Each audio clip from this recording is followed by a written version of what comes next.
Hey, congrats, Stipe. Thank you. I want to start just by asking you about your weight. Everybody, I think, was shocked that you came in as light as you was. Was it because you wanted to get more quickness based on what you saw in the first fight? Not at all. I have a child now, so I don't want to have a dad bod. So it's mostly just trying to keep my body in shape so I look good, because I want to, I want to get a dad bod. No, honestly, with the whole weight thing, I was eating a ton of food. I was drinking water. I was training hard it's been a hot summer too. So, but I mean, it just came off. I don't know. I mean, listen, I felt so efficient. I felt strong. I felt amazing. I just started off a little slow, but we're good. You went to the body shots. Did the corner tell you that, or was that something instinctively that you saw? It's something I saw. I actually talked to my coach earlier in the week about it. I was like, I remember him always lifting his arms up when he throws punches or blocks punches, and I was like, you know what? I mean, no one really tests his body. I'm going to start going. And I remember when Anderson Silva fight, UFC 200, he caught him with a body shot to the kick. I'm like, you know what? Maybe it's a little weaker than I thought, So, and I hit him with a couple of them, and I saw him wince. And when you were in the early part of the fight, he was landing some shots. He had his hands down. Was that frustrating? Because I know you're a good boxer, and yet he's in there right in front of you with his hands at his side, and he's still landing on you. Yeah, I mean, it sucks. A couple of times. I don't know if he was. I don't know. I feel like I was getting poked in the eye, but maybe he wasn't. I don't know. I just I was a couple of times. I'm like, God, is that a finger? Like, I don't know. I don't know if it was a knuckle. I mean, I wasn't trying to bitch about it, but I don't know if it was. But we overcame it, and listen. He's an amazing fighter. He makes people feel uncomfortable in there, and he did that for the first 2 rounds. But then I started getting my bearing straight. I saw him slowing down. I'm like, okay, this is where I got to take it now. And then lastly for me, where do you want to go? I mean, Dana talked about he was going to talk to you. Do you do a trilogy with DC? Do you rematch Francis? I mean, do you have any thought? I know you just won the belt, but any idea? That's the number one question after every time about who are you going to fight next? Honestly, I just bought a new home. Been there for 2 weeks. I'm going to go in the hot tub, the pool, let my body rest, and we can figure it out from there. Cool. Congrats again. Thank you, sir. Stipe right in the middle here. In the first round, Daniel picked you up and he got you in the slam. Yeah, I thought I was up there for like an hour. What was that? I thought we were doing like WWE or something. Is he calling me out? I don't know. It was weird. It was weird, but also, what does it feel like for you to be prone in that position? We've never seen you in that position. It happens. I mean, listen, it's a fight, anything can happen, And he's giving me some good shots on bottom, but I wasn't really worried. I was smart about it. He's tough. He's good. He's an amazing wrestler, and I just. Like I said, I just started off slow in that first 2 rounds. I wasn't me. And in that third round, I knew I was a better fighter. And that's when it gets a little calmer, man. It's nothing but adversity. It's awesome. That's how we do it here in Cleveland. All week, you seem to be making googly eyes at your daughter. We saw you at the weigh-in. We saw you beautiful. At the Wouldn't you? How much was she in your mind as you were in the cage? She's always in my mind. It's my homie. It's my sidekick. No matter what happens in this fight game, I'm going to go out there, I'm going to fight. Win, lose, or draw. I'm swinging, I'm going out there, but as long as I know I'm going home with my daughter, that's all I care about. And did it occur to you that you actually finished DC in the same exact position where Jones finished him in this building a couple years ago? I don't really care about that. I care about I got this bad boy back, and I can go home with my daughter. Stipe right here in front of you. Curious what you make of that new belt compared to the one you had before. It's a belt, man. I'm champ again, so all I care about. Where did you learn that celebration after the? Dude, I honestly, I guess it was a little old school.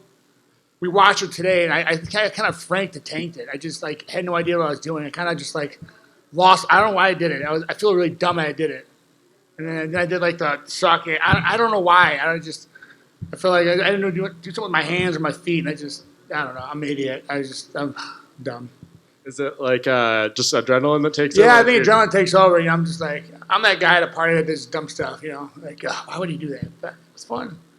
And I think a lot of people going into that fourth round maybe had Daniel up 2-1 or 3-0. You had, I think, the second largest statistical comeback in a championship fight in terms of being outlanded and then finishing the fight. What's going through your mind, when maybe you're getting hit a lot? He hit you with a lot of big shots. What was going through your mind at those points? Stop fighting like a bitch. I was fighting like a bitch. It really was.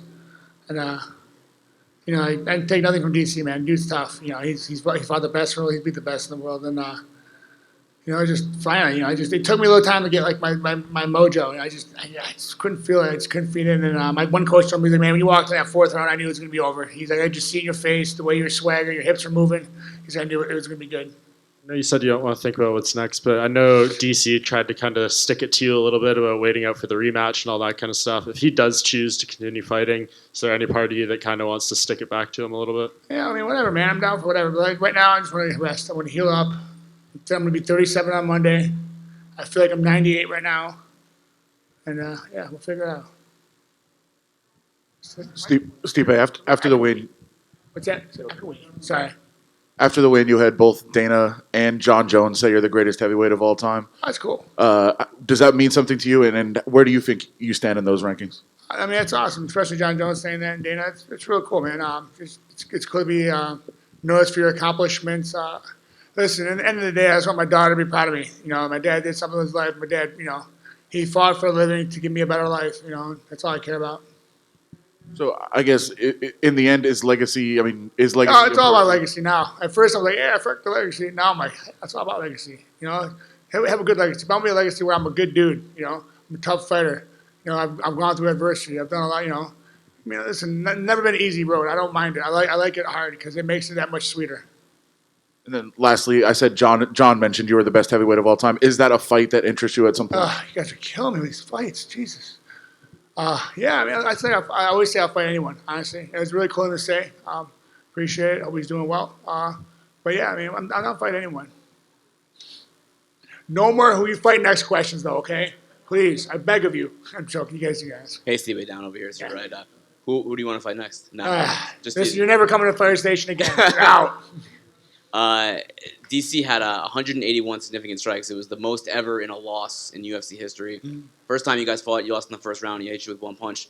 Did anything change? Did you kind of know what was coming more? Or how were you able to absorb so many blows? Well, I don't know. I knew I was a better fighter. Like I said, those first 2 rounds looked really bad. I know they looked really bad. He was teeing off on me, and I just dug down deep, man. It's a Midwest thing, dude. What kind of ribbing are you going to get when you go back to the fire station? Oh, it's going to be terrible. I don't think I'm going to work again. I might quit. They're going to destroy me. It's not going to be fun. You're trying to go full time. Well, yeah, I got no choice then, yeah. They may bring up that dance at the end. Oh, 100%. They're going to make me do it on the front of the apron. It's going to be terrible. It's going to be awkward. And last thing for me, you weighed in at 230 pounds. Yeah. There's no way you could go to 205. Oh, God, no. No chance, right? No. That was crazy. I couldn't believe I weighed that much. But yeah, it just, like I said, it just wasn't trying anything. I was just working out hard and just eating good and just, drinking a ton of water. I mean, I no joke. I would go and get like a burger just to because I was like, what the hell? So I would eat shitty food once in a while just to see what helped, and nothing. And just kind of, I mean, I did a cryo machine during the week. They're like, you're going to stop sweating the minute you get in there. I was still sweating while I was in there. I mean, hope I don't get frostbite. It'd be terrible. Like that with Antonio Brown. That'd be terrible, right? I couldn't fight. It'd be terrible. But anyway. But thanks for the article. It was a great article, by the way. You did. Thanks. Thank you. So you were just being honest about getting beat up those first couple of rounds? Oh, 100%. Yeah, in hindsight now, it doesn't matter because you won. But was there ring rust? Was there jitters? Was there an adrenaline dump? What was it? I don't think it was an adrenaline dump. I think it was more like the ring rust and just getting my bearings straight. He's a tough guy and he's really awkward. He makes it awkward for you. That's what he's good at. And I think it just, it just took me a little bit, But hey, like you said, and it's sprint, it's a marathon. So he said that he let his coaches down. He feels like he let his coaches down by not wrestling. Did you expect him to try to take you down more? Yeah, I mean, he got me that first takedown. I felt comfortable. I got an angle, and I didn't do what I was supposed to. I've been working on it the whole camp, and then he lifted me up like, I don't know. I thought he was going to start walking around the octagon or something. He's like, I don't know. And then and after that, I felt good. He did it again. I sprawled on him, and I started feeling more comfortable. I knew he was getting tired. I'm like, okay, so it's gonna be a lot easier for me because he's an amazing wrestler. He's an amazing fighter, and listen. Trust me, when you lose, you feel like you let your coaches down. Like that's what I did last fight. I feel like I let my coaches down. So obviously you had the joy of your daughter to keep you company all this time, but were there any times during that waiting to get that rematch that it did get a little dark for you and that you didn't, you thought maybe it wouldn't come or it didn't? No? I don't know. I love it. That whole year was awesome. Spending the whole year with her, getting to wake up at 6 a.m, changing a poopy diaper. It's awesome. No, but I honestly wouldn't change it for her. I'm so happy. Like me and my wife are so blessed to have such an amazing daughter, such a good kid. And certainly it gives you an opportunity to heal up from any sort of lingering injuries you may have had anyway then. 100%. Well, it wasn't that bad. I think it was more mental and just letting my body recharge, because I mean, I don't know. Some guys, I don't know if some guys can do it. I can't, but if I'm go, eventually I'm just gonna wear down, and just mentally and physically, I was kind of just drained. Awesome. Well, congrats. Thank you. Stipe over here, I'm just on joking. your left. Right here. Okay, I see What's you. up? All right, so Stipe, obviously there was a lot of talk about what would be next for Daniel, John Jones trilogy, et cetera, et cetera. I know you just want to focus on your fight, but now that you're on the other side of it, how much did it bother you that everyone was talking about that and they just seemed to be overlooking you a bit? I'm used to it. I'm not worried about it. Listen, it's the game we're in. I mean, people want to see this fight. People want to see that fight. Listen, I'm happy I got my opportunity, and look what I got back. Hey, Stipe, just one for me. Congrats on the win, first Thank you. and foremost. Thank you. Daniel had the really special privilege of sitting down with his kids and watching that E60 special on him. When you talk about legacy, when you inevitably get your own E60, what do you want your daughter to take away from it when she's older? Just there's a lot of reasons why I wanted this fight.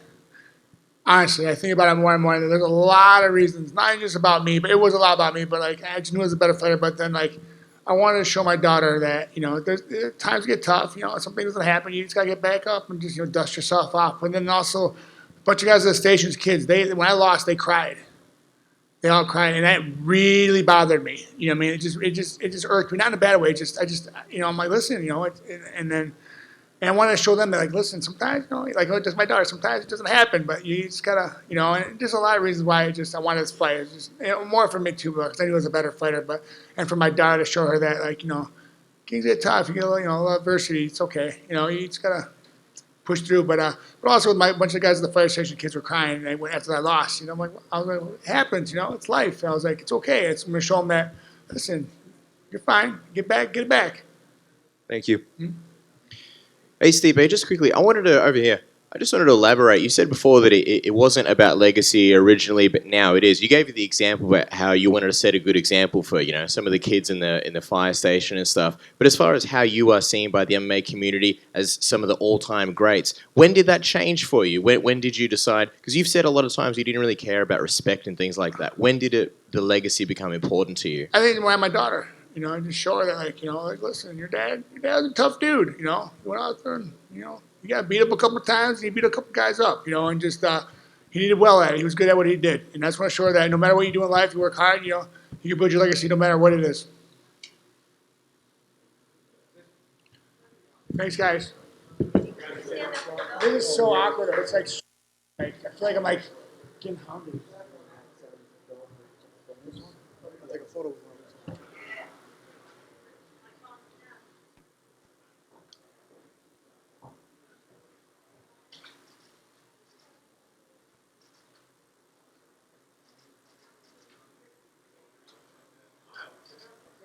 My face hurts. Thanks,